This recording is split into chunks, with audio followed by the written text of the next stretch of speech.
में महाप्रलय आने वाला था। बहुत प्राचीन समय की बात है। एक बार ब्रह्मांड में महाप्रलय आने वाला था। इस प्रलय में सारी सृष्टि जलमग्न हो जानी थी। तब भगवान विष्णु ने धर्म और जीवन की रक्षा के लिए मत्स्य अवतार धारण करने का निश्चय किया।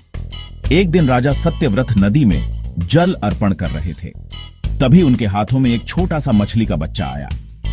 राजा ने उसे पानी में वापस छोड़ना चाहा, लेकिन वह बार बार उनके हाथों में आ जाती। सत्यव्रत को आश्चर्य हुआ। उन्होंने उस मछली को एक पात्र में रखा, परंतु वह तुरंत बड़ी हो गई। फिर उन्होंने उसे तालाब में छोड़ा। वहां भी वह और बड़ी हो गई। अंत में राजा ने समझ लिया कि यह कोई साधारण मछली नहीं है।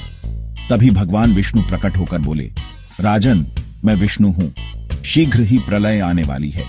तुम एक विशाल नौका बनवाओ और उसमें सभी जीव जंतु, बीज और धर्म ग्रंथों को सुरक्षित रखो।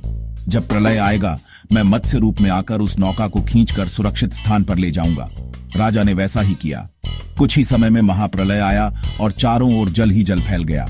राजा सत्यव्रत ने नौका में सबको बैठाया। तभी भगवान विष्णु मत्स्य रूप में प्रकट हुए। उनके सींगों से नौका बांधी गई और उन्होंने पूरे ब्रह्मांड को प्रलय के जल से सुरक्षित निकाला। इसी प्रकार भगवान विष्णु के मत्स्य अवतार ने जीवन की रक्षा की और सृष्टि को नए युग के लिए सुरक्षित किया। यह कथा हमें सिखाती है कि जब भी संकट आता है, धर्म और सत्य की रक्षा के लिए भगवान स्वयं अवतरित होते हैं।